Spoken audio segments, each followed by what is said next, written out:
నమస్తే, అందరూ ఎలా ఉన్నారు? బాగున్నారా? ఈరోజు మీకు ఒక చిన్ని స్టోరీ చెప్తాను. ఏంటి అంటే, ఒక తండ్రి కొడుక్కి మనీ గురించి అవగాహన చెప్పడానికని చెప్పేసి ఒక ₹100 నువ్వు ఎర్న్ చేసుకొని రావాలి, అప్పుడే నీకు ఇంట్లో తిండి పెడతాను అంటాడు. ఆ అబ్బాయి ఏం చేస్తాడంటే, ఫస్ట్ వాళ్ళ రిలేషన్ వాళ్ళ దగ్గరికి వెళ్ళి 100 తీసుకొస్తాడు. దాన్ని చింపేసినప్పుడు అబ్బాయిలో ఎటువంటి చలనం ఉండదు. అలాగే ఒక 10 డేస్ ఆయనకు తెలిసిన వాళ్ళ దగ్గర డబ్బు అడిగి వాళ్ళ డాడీకి ఇస్తాడు. వాళ్ళ డాడీ దాన్ని చింపేస్తాడు. అయినా అబ్బాయి ఎటువంటి ఫీల్ అవ్వడు అన్నట్టు.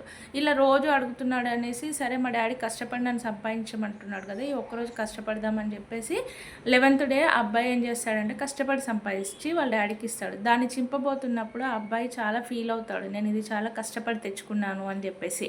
సో అప్పుడు ఆ తండ్రి అంటాడు, నీకు ఇప్పుడు మనీ విలువ తెలిసొచ్చింది, నువ్వు కష్టపడ్డావు కాబట్టి అంటాడు. అందుకే మన పెద్దలు కష్టే ఫలి అన్నారు కదా. నేను కూడా ఈ ఛానల్ని కష్టపడి గ్రో చేసుకుంటున్నానండి. Please support me. Thank you.